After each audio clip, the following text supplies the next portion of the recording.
Det är så att det här är en diktatur, va? Ja, jag sitter inte rakt fram precis. Jag känner så här lite kränkt som man bara... Det är 15 straffklunkar om du spyr. Ja, det är det. Eller 2 liter mjölk ska man välja. Ja, mjölk är fan så mycket godare än spy. Står du på ett ben? Ja, det gör. Ja, men det kommer. Du får inte hålla emot med snoppen. Men kom igen nu då! Tänk då om vi har haft öl med, för fan vad äckligt. Nej. Så jag är så jävla mätt. Alltså, du ser mer ut som Michael Jackson när du håller för örat.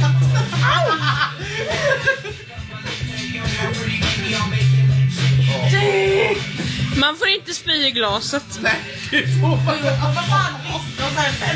Nej, då får man dricka upp det. Den jäklas buffé.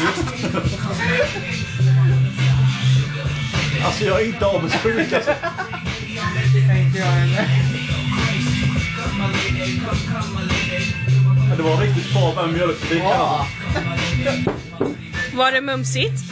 Nu är han mätt alltså. Marabou! Vill du ha en chokladbit? Du får det! Då vänder jag nu då. Får man gå och liksom stoppa fingrarna i halsen? Om du har en 7, så ja. Hur mår du? Ja, 7 är borta. Stackars lilla Kickan. Ja. Så, jag tar en sån.